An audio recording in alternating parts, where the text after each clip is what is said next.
다니엘서 11장 1절부터 9절까지 말씀입니다.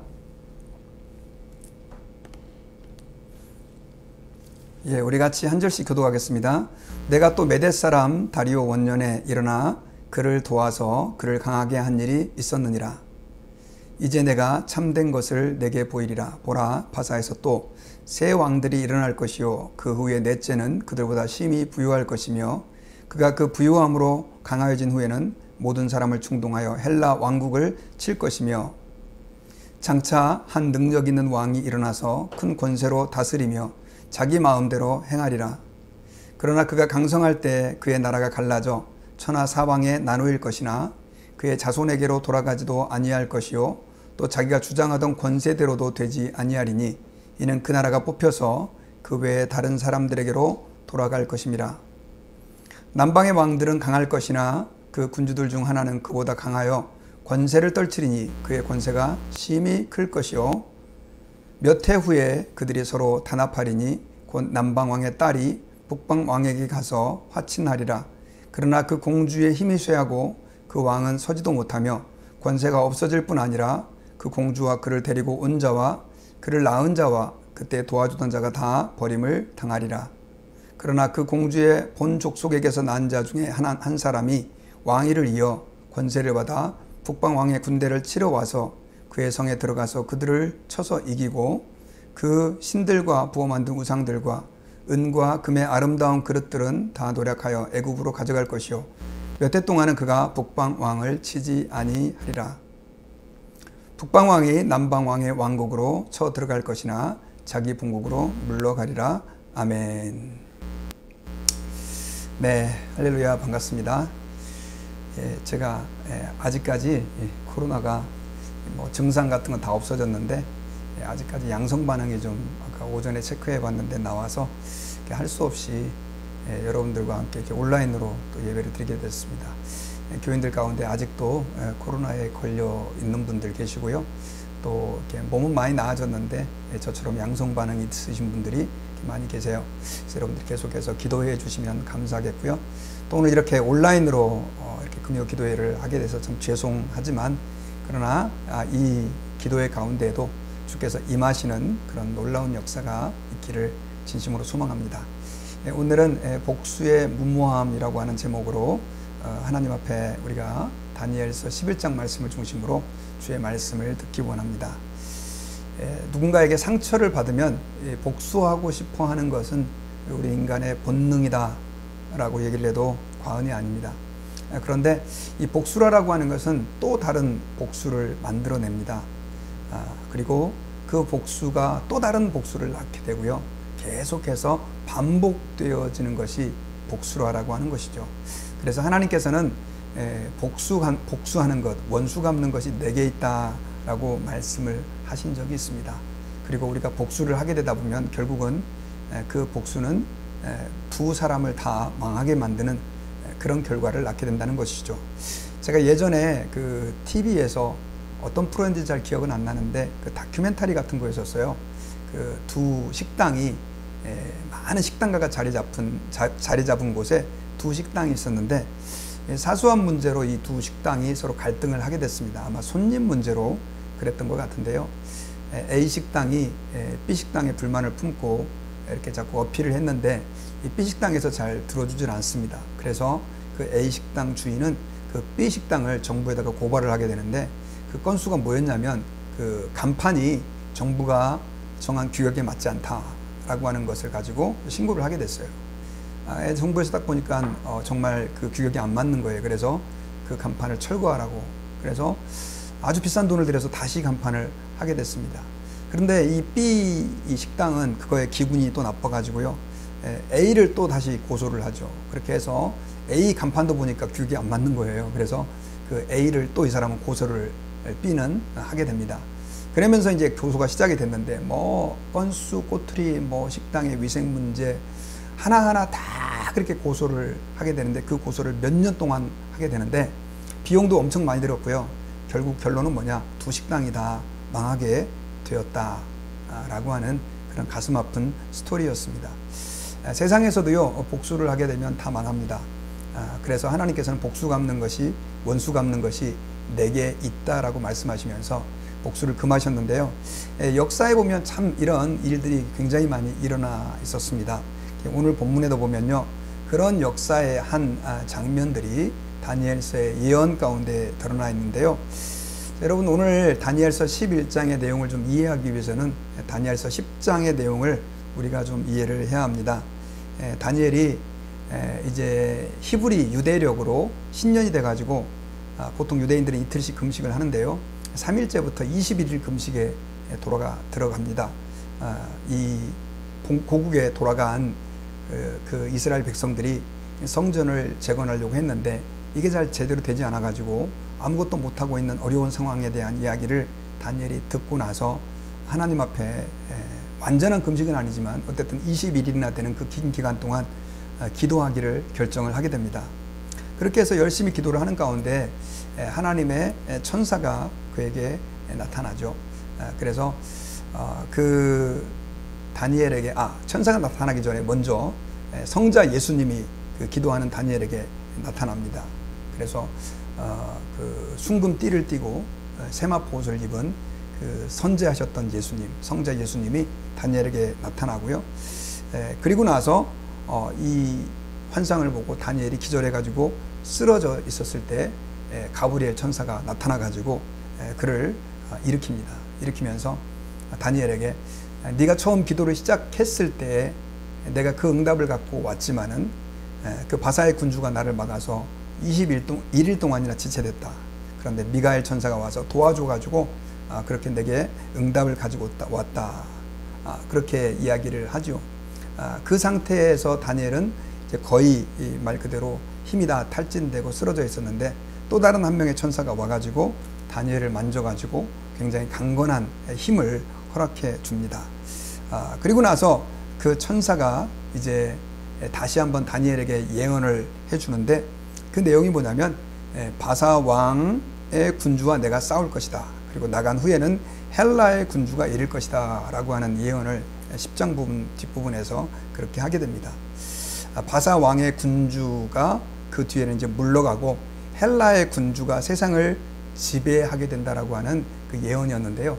이 내용은 굉장히 중요한 게 뭐냐면 세상에 이제 왕조가 바뀌는 것이죠. 그 당시 세상을 다 지배하고 있었던 나라가 바사 페르시아였는데 그 왕조가 물러가고 이제 헬라 왕조가 세계의 그 패권을 장악하게 될 것을 예언하는 내용인데 오늘 말씀해 보면은 그 모든 일들을 주관하고 또 주도하는 세력이 바로 하나님이시다. 또 하나님께서 그들의 천사를 통해서 그 일을 하고 계신다라고 하는 사실을 우리가 알 수가 있어요. 여러분, 우리가 살고 있는 세상, 지금은 이제 왕들이 통치하는 세상은 아니지만 어쨌든 지금 이제 세계의 패권이 미국에 있잖아요. 그런데 우리가 지금 무서울 정도로 이 중국이 또 강력한 패권 국가로 떠오르는 것을 우리는 알 수 있는데요. 이런 어떤 세계의 질서들, 그리고 누가 대통령이 되느냐 하는 이 모든 부분까지 다 하나님의 섭리 아래에 있다라고 하는 것을 주님께서는 천사의 예언을 통해서 우리에게 말씀해 주셨다라고 하는 사실을 기억하고요.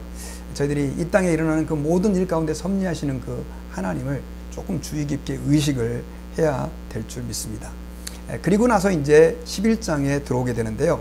11장에 보면은 자, 이제 1절에 내가 또 메대 사람 다리오 원년에 일어나 그를 도와서 그를 강하게 한 일이 있었느니라. 자, 이렇게 말씀을 하고 있죠. 네. 11장 1절에 보면 내가 그를 또 도와서 다리오 원년에 일어나 그를 도와 그를 강하게 한 일이 있었다라고 말하면서 하나님의 천사가 그 다리오 왕 원년에도 그에게 섭리하셨던 것을 알 수가 있어요.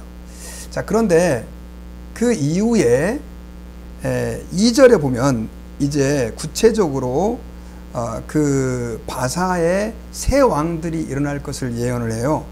우리 2절에 다시 한번 보면요.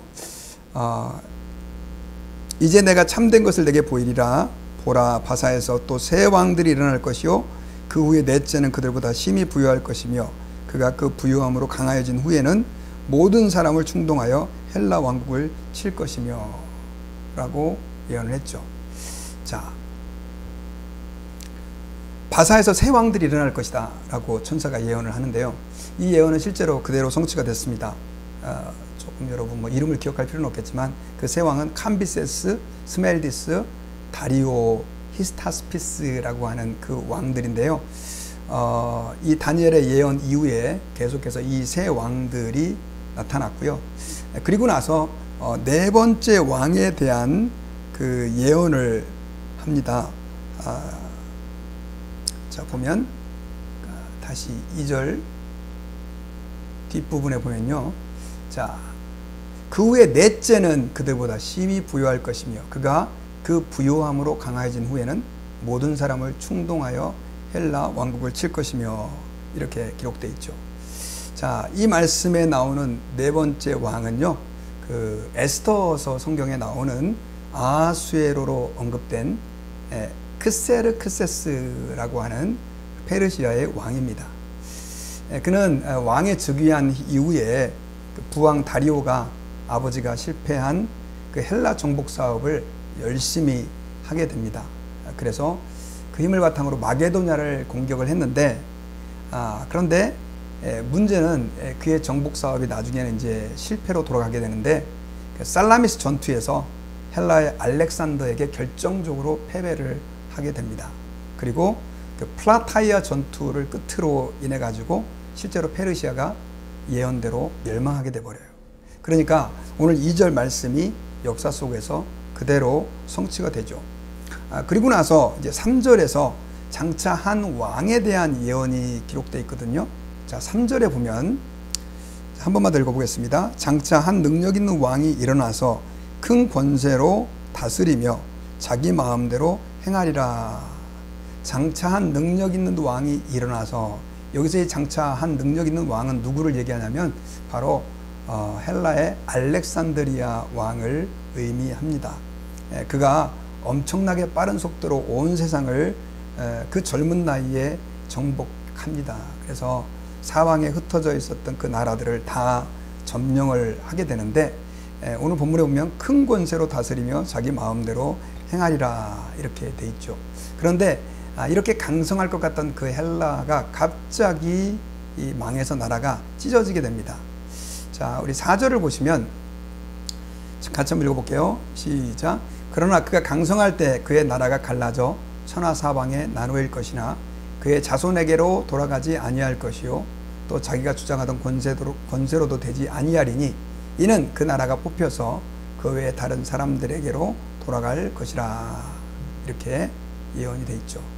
자, 그가 강성할 때, 나라가 한참 잘 되고 있을 때 그 나라가 갈라져서 천하사방에 나눕니다. 실제로 알렉산더 대왕이 갑자기 죽고 나서 그 알렉산더 대왕은요, 자식들도 없었습니다. 그리고 형제마저도 다 암살당해가지고 왕위를 물려줄 형제 친척이 없어가지고요, 알렉산더를 따르던 그 장군들이 그 나라를 4개로 쪼개가지고 그 헬라 왕국이 4개의 왕국으로 분열이 되게 됩니다. 지금 그거를 예언해주고 있는 거예요.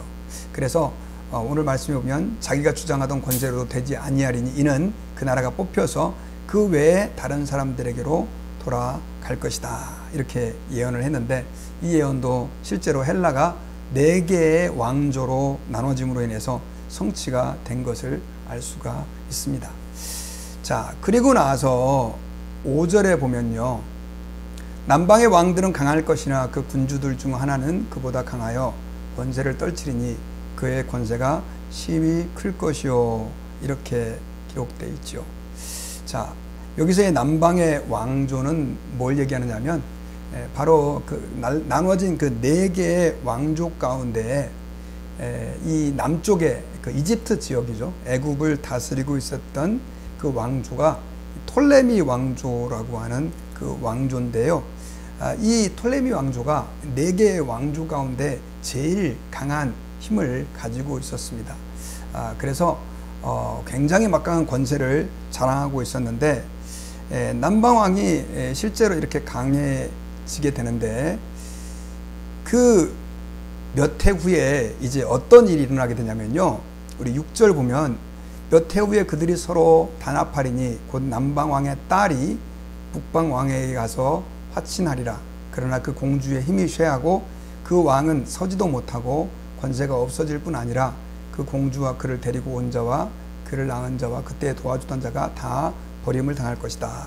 이렇게 예언되어 있는데, 자, 이것은 그 4개에 흩어진 왕조 가운데 그 남쪽, 제일 남쪽에 있던 왕조는 톨레미 왕조고요. 그 다음에 북쪽에 있었던 왕조가 셀류커스 왕조인데, 이 셀류커스 왕조는 굉장히 약했습니다. 그런데 계속해서 이제 정복 싸움을 벌이면서 힘을 키워나가고 있었는데, 그때 이 톨레미 왕조가 더 자기들의 그 권한과 힘을 강화시키기 위해서 그 셀류커스 왕조하고 서로 정략 결혼을 하게 되는 내용이 오늘 본문 11장 6절에 기록되어 있죠. 그래서 실제로 그 BC 250년에요. 그 톨레미 2세인 필라델푸스가 그의 딸 베레네스를 셀류쿠스 왕조의 그 데오스죠. 안티오코스 2세라고 하는데 이 데오스하고 결혼을 시키게 됩니다. 그런데 그 셀류쿠스 왕조의 왕이었던 데오스에게는요, 전처가 있었어요. 처가 있었어요. 그런데도 불구하고 나라가 너무 약하니까 그 남쪽의 톨레미 왕조의 그 딸이었던 베레네스를 자기의 와이프로 맞이하게 됩니다. 그러니까 이제 그 있던 와이프는 폐위시켜버리죠.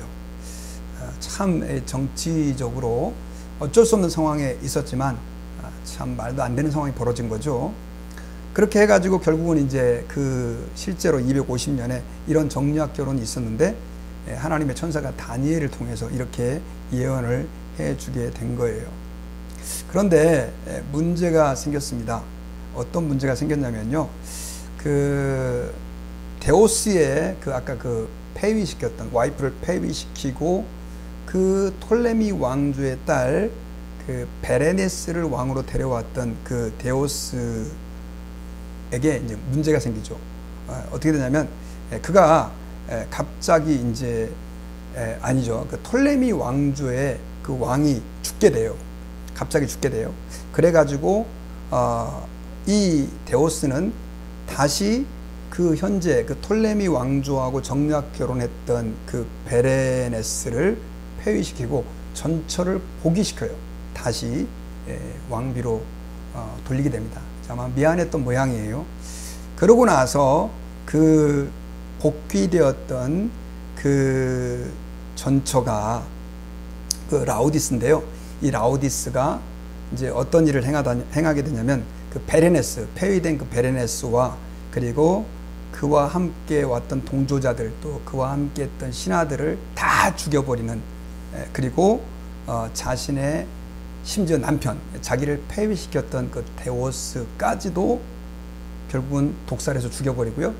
자기의 아들을 왕으로 즉위시키게 됩니다. 그가 이제 셀류쿠스 칼리니쿠스라고 하는 왕인데 참 되게 복잡한 그 역사이기도 합니다. 그런데 지금 이 내용이 오늘 6절에 예언되어 있는 거죠. 몇 해 후에 그들이 서로 단합하리니 곧 남방왕의 딸이 북방왕에게 가서 화친하리라. 그러나 그 공주의 힘이 쇠하고 그 왕은 서지도 못하며 권세가 없어질 뿐 아니라 그 공주와 그를 데리고 온 자와 그를 낳은 자와 그때 도와주던 자가 다 버림을 받게 될 것이다. 이렇게 기록되어 있죠. 그리고 나서 이제 7절에 보면 7절에 그러나 공주의 본 족속에게서 난 자 중에 한 사람이 왕위를 이어 권세를 받아 북방왕의 군대를 치러 와서 그의 성에 들어가서 그들을 쳐서 이기고, 자, 이렇게 기록되어 있죠. 자, 이건 이제 뭘 얘기하냐면 이 아까 정략 결혼을 위해서 그렇게 베레네스를 보내가지고 서로 이제 두 국가가 결혼을 했는데, 문제는 그 베레네스가 그 전투에 의해서 죽임을 당한 그 사건이 당연히 남쪽에 있는 톨레미 왕조에게 전해질 수밖에 없었죠. 그런데 이 베레네스 왕비에게는 남동생이 있었는데 그 남동생이 톨레미 3세예요. 유엘 게테스라고 하는 그 사람이 이 누나가 억울하게 죽었다는 것 때문에 너무 화가 나가지고 BC 246년 그 베레네스의 복수를 위해서 셀류쿠스 그 왕조를 공격을 하게 됩니다. 그래서 이제 전쟁이 일어나게 되는데 그 전쟁이 몇 년 동안 지속이 되느냐? 6년 동안이나 지속이 되게 되죠. 바로 그 내용을 예언한 것입니다. 그러나 그 공주의 본 족속에게서 난 자 중에 한 사람이 왕위를 이어 권세를 받아 북방 왕의 군대를 치러 와서 그 성에 들어가서 그들을 쳐서 이기고, 이렇게 해서 이제 큰 승리를 거두게 되는데, 그 승리가 이제 8절에 기록되어 있어요. 그 신들과 부어 만든 우상들과 은과 금의 아름다운 그릇들은 다 노력하여 애굽으로 가져갈 것이요, 몇 해 동안은 그가 북방 왕을 차지하리라 이렇게 기록되어 있죠. 자, 남쪽 왕조가 이제 그 셀루쿠스를 공격해 가지고 완전히 이제 나라를 다 거의 뭐 점령하다시피 그렇게 한 상태가 됐습니다. 이 역사 기록에 보면 실제로 이 전쟁에서 이 톨레미 3세는요 자기 누이를 살해한 그 라오디스를 죽이고요, 그리고 그래서 누이의 원수를 갚습니다. 그리고 전리품으로는 4,000달란트의 금, 지금 어마어마한 양의 금이에요. 그리고 2,500여 개의 그 우상들을 이집트로 탈취해서 갑니다. 이런 어떤 큰 승리를 거두게 되죠. 그리고 나서 이제 9절에 보면 북방 왕이 남방 왕의 왕국으로 쳐들어갈 것이나 자기 본국으로 물러가리라. 이것도 지금 무슨 얘기냐면, 자, 그렇게 됐으니까 이 셀루쿠스의 입장에서 또 얼마나 황당합니까? 그래가지고 이 셀루쿠스는 다시 이제 전열을 가다듬죠. 그래가지고 그 셀루쿠스에서 그 북방왕 셀루쿠스 2세 칼리리쿠스가 그 톨레미 3세의 그 침공에 대해서 보복하기 위해서 결국은 아까 이제 6년 전쟁으로 일종의 그 정전 협정을 맺었었는데 그 정전 협정을 파기하고 다시 남쪽 애굽을 그 애굽 지역 톨레미 왕조를 공격하게 되는 내용입니다. 그런데 이 공격은 실패로 돌아가죠. 왜냐하면 폭풍우를 만나가지고 결국은 힘도 못 써보고 완전히 실패하게 되어지는 내용입니다. 자, 이거는 지금 다니엘이 고레스 3년째 받은 예언인데요. 이 예언이 있고 나서 280년 뒤에 성취되는 내용이 지금 오늘 본문가도 기록되어 있는 거죠. 280년이나 지나서 일어날 일들을 이렇게 디테일하게 예언을 했는데, 지금으로부터 2000 거의 한 250년 전에 그 일인데, 지금 제가 말씀드린 내용은 이미 다 역사에 다 기록되어 있는 내용이죠. 너무나 정확하게 성취가 된 거죠. 그래가지고 비평주의자들은 이 성경을 갖다가 믿지 못하는 사람들은 다니엘이 250년 뒤에 이렇게 디테일하게 일어날 일들에 대해서 예언을 받았다라고 하는 게 말이 안 된다. 어떻게 이렇게까지 하나님이 예언을 하냐? 이거는 후대 사람이 다니엘이 경험한 거를 갖다가 계시를 본 것처럼 그렇게 쓴 것이다. 이렇게 주장하는 사람들도 있어요. 말도 안 되죠. 실제로 이것은 다니엘의 예언이고요. 거기에 대한 증거는 너무나 많이 있습니다. 하나님께서 이렇게 디테일하게 다니엘을 통해서 제가 지난번에 말씀드렸던 것처럼 연도까지, 그리고 이런 구체적인 정략 결혼, 또 전쟁에서 이기게 되고 승리게 되고 누굴 죽이고 하는 이런 부분들이 마치 그 드라마의 한 장면 같은데요. 구체적으로 다니엘에게 예언을 했고 그것이 성취되었다라고 하는 것을 우리는 본문을 통해서 알 수 있습니다. 자, 우리가 여기서 굉장히 중요한 것 한 가지 사실을 발견할 수 있어요. 그것은 바로 뭐냐면요, 그 복수의 허상이죠. 아까 제가 말씀드렸던 그 복수 문제. 제가 오늘은 이제 9절까지밖에 안 읽었지만 이 이후에도요, 계속해서 그 톨레미 왕조와 셀루쿠스의 왕조의 전쟁은 계속되는데, 자그마치 얼마나 계속되냐면 150년 동안이나 지속됩니다. 그래서 인류 역사에서 가장 긴 전쟁 가운데 하나로 간주되는 전쟁이 바로 톨레미 왕조와 셀루쿠스 왕조의 전쟁이라고 해요. 계속해서 복수하면서 그러다가 이제 결국은 두 나라가 다 엄청난 손해와 피해를 입게 되었는데요. 여러분, 우리 인간은 어떻게 말하면 복수할 수밖에 없는 그런 본능을 가지고 있다라고 얘기를 해도 과언이 아닐 정도로 우리는 억울한 거 잘 못 참습니다. 그런데 우리가 하나님 앞에서 오늘 본문을 통해서 기억해야 할 것은, 역사 속에서 이런 일이 일어났다라고 하는 것은 동일하게 또한 우리가 이 땅을 살아가면서 복수가 얼마나 헛된 것인가 라고 하는 것을 역사 속에서 발견하게 돼요. 복수는 복수를 부르고 결국 끝이 없게 되고 그렇게 해서 많은 사람들이 죽고 피해를 입게 된다라고 하는 것입니다. 여러분, 예수님께서는 우리에게 원수를 사랑하라 이렇게 말씀을 하셨습니다. 원수를 염려해서 원수를 사랑하라라고 주님이 말씀하신 것이 아니에요. 주님이 원수를 사랑하라라고 하는 것은 결국 원수에게 보복을 하다 보면 결국 하나님의 자녀인 우리가 손해를 입기 때문에, 해를 당하기 때문에 하나님은 원수를 사랑함으로 그 끈질긴 악연의 고리를 끊어내라 라고 주님이 말씀하셨던 것입니다. 그리고 실제로 하나님의 속성 가운데 가장 중요한 한 가지는 뭐냐면 원수를 사랑하라는 것이죠. 사실 우리는 하나님의 원수였습니다. 하나님 앞에 우리가 범죄했다라고 하는 것은 무엇을 의미하냐면, 나는 이제 하나님 없이 살 수 있습니다. 하나님 필요 없어요. 심지어 어떤 사람은 대놓고 얘기하죠. 내 주먹을 믿지 내가 하나님을 믿어? 이렇게 얘기하는 사람들도 있어요.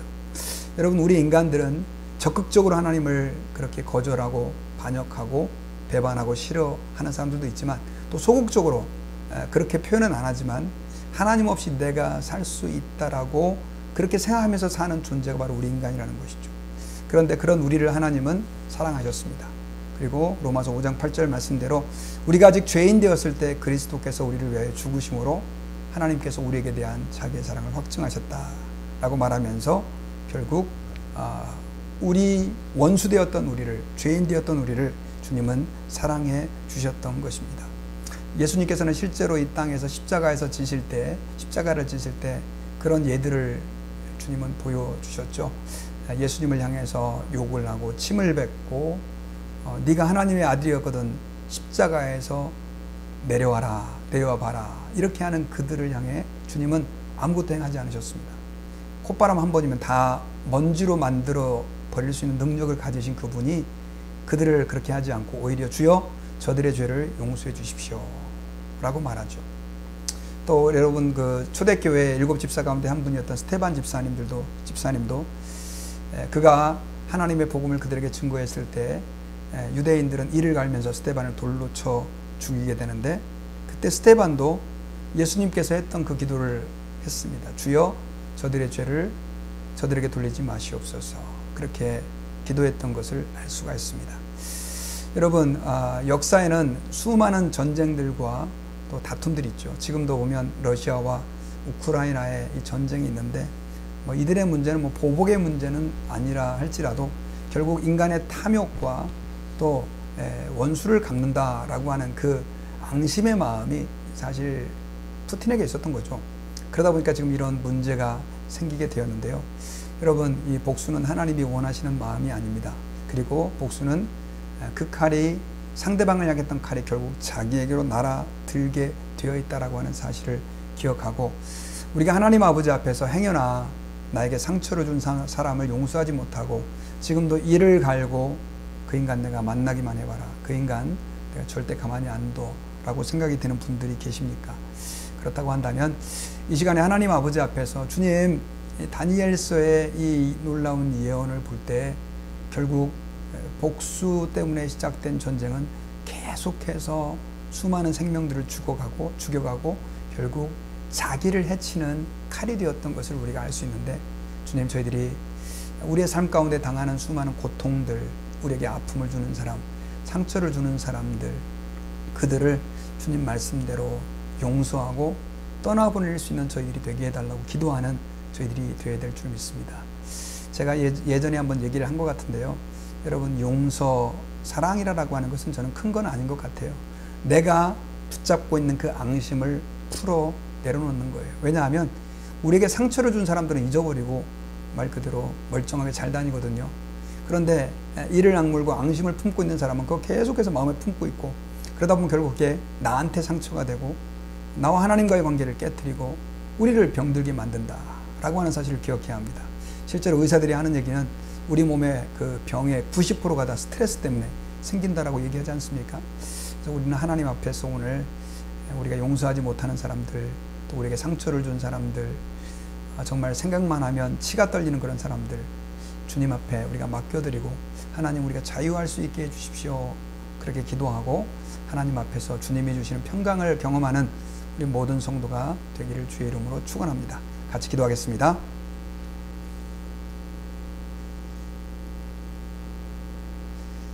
하나님 아버지 감사합니다. 이 시간에 저희들을 사랑해 주셔서 오늘 말씀을 통해서 우리가 주님 앞에서 어떤 삶을 살아야 하는지를 다시 한번 깨달을 수 있도록 은혜를 베풀어 주신 것을 감사합니다. 주님, 저희들에게 은혜를 베풀어 주셔서 우리의 삶 가운데 우리에게 상처를 준 많은 사람들, 또 그들에게 대한 우리의 답답한 마음, 또 아픈 마음, 이 모든 것을 하나님의 그 전에 올려드립니다. 원수 갚는 것이 내게 있다고 말씀해 주신 하나님, 우리가 이 땅을 살면서 참 많은 상처와 아픔을 겪을 때가 있는데 그 모든 것 주님께 맡겨드릴 수 있게 도와주시고, 그로 말미암아 주님이 주시는 평강으로 가득하게 하시고, 하나님께서 역사의 주관자요 내 삶의 주관자임을 인정할 때 주님이 그 모든 문제를 해결해 주시는 분이 되게 해 주시옵시기를 간절히 기도합니다. 오늘도 이 시간 기도할 때 성령께서 함께해 주실 것을 믿습니다. 예수님의 이름으로 기도하옵나이다. 아멘. 네, 오늘 이 시간